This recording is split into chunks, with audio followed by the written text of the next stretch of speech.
This is the Rick Smith Show.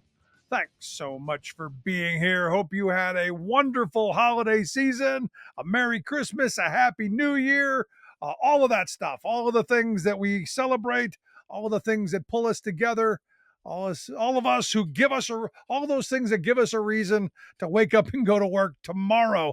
Now, what's interesting is, come January 20th, eggs are going to be what, a buck a dozen again, gas a buck a gallon. It's going to be great. Prices are going to deflate and there'll be no repercussion from massive deflation, which is what I'm being told. Even though Trump himself says, well, maybe I won't. The meme that I've been loving the most is, the fake billboards. They say they're billboards all over saying, the rich getting richer, the lazy living free, and the middle class paying for it all ends on January 20th. And I'm going, you think that? Who's going to tell them that the ultra rich and the lazy, they're generally the same people? Yeah, you're generally paying the ultra rich to do, well, they do move money from one pocket to the other, from yours to theirs. So that is work. And I give them credit for being able to do that. But understand this idea that the rich getting richer and the lazy living free the free lunch is over, kind of ludicrous. Because, well, we've heard this before, we've seen it before, and it hasn't changed. Now, perfect example, Social Security. Everybody knows, who's my age and a little bit older knows, the future's not that great, because we have kicked the can down the proverbial alley way too long. And in fact, what is it, 2033 they're saying? By 2033, we're going to get, like, what was it, a 21% cut in Social Security, because it's going to run out of money. And we've done nothing to really change that. And I don't see this Congress doing anything to change it either, other than make it worse, because Trump's policies, what Trump has said he wants to do, ending taxes on tips and ending taxes on overtime, those are going to make Social Security worse, much worse. And they know that. And that's part of the plan. Now, what's interesting is Elon Musk, at a quarter after midnight the other day, January 1st, quarter after midnight, just on his income publicly available at Tesla, paid all of the Social Security income tax he's going to pay for the entire year, quarter after. If you throw SpaceX and the Starlink thing, you throw all that in there, about 60 seconds after the hour. So at 12:01 a.m.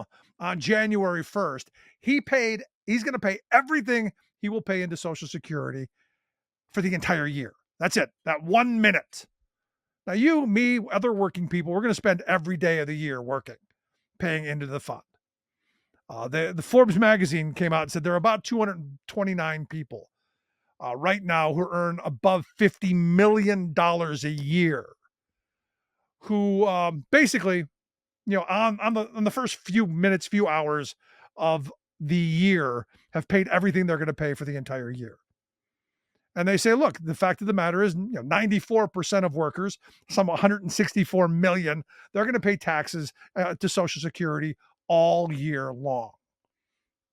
And the argument has always been, the fairness argument is why should just people who are working at fast food restaurants or driving trucks or swinging hammers or doing any of the thing, working in offices, cleaning up after Doge Boy and company, why do they have to pay all year long? And well, our wealth class doesn't. And what I've been saying, and a lot of policymakers and a lot of people who know this a lot more than I do are saying, look, instead of just earned income, you collecting a paycheck, that thing that you cash at the end of the week that never seems to go far enough, instead of just calling that income, why don't we expand the definition?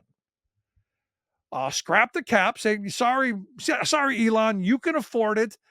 You're going to pay taxes just like everybody else, like every other citizen, all year long. And we're going to expand what the definition of income is on interest, on business receipts, on capital gains. And we can do that at a certain point above $1 million. We can do a whole bunch of things so it doesn't hurt the working class and the working poor anymore, but goes after where the money is. Because like I said, look, Um, that promise is is is struggling right now. What I found interesting is, as Forbes magazine pointed out, the highest paid, 229 highest paid Americans, they would pay about, I think the number was like 3.8, $3.6 billion in Social Security tax if you scrap the cap. If they had to pay like everybody else. And those 229 people would pay as much into the system as 77% of workers earning less than $57,000 a year. Very clear. 229 people would be paying into the system as much as the bottom 77% of working people. And yet we exempt them. And then we tell that bottom 77, sorry, hey, we'd like to help you. And then we blame them when over half of the people in one poll I saw recently thinks it's because we're too generous to the poor and to immigrants, which is why our debt is so high. No, the reason our debt and our deficits are so high is because we keep giving billionaires billions of dollars. We keep moving towards creating the first trillionaire. And we do that because, well, we sacrifice. We work for lower wages, less health care, less benefits. Why? Well, so our oligarchs can have just a little bit more. I think it's wrong. I think it's ridiculous. I think it's insane. But it's where we're going. And understand, as we have redistributed wealth from working people to wealthy people, our anger level has gone up. And as I've said for years, the anger is real. The anger is justified. And if Democrats get their heads out of their keisters, might actually have a solution to making lives better. Maybe thinking about some of the things Republicans are trying to undo and maybe defend those. I want to hear your thoughts.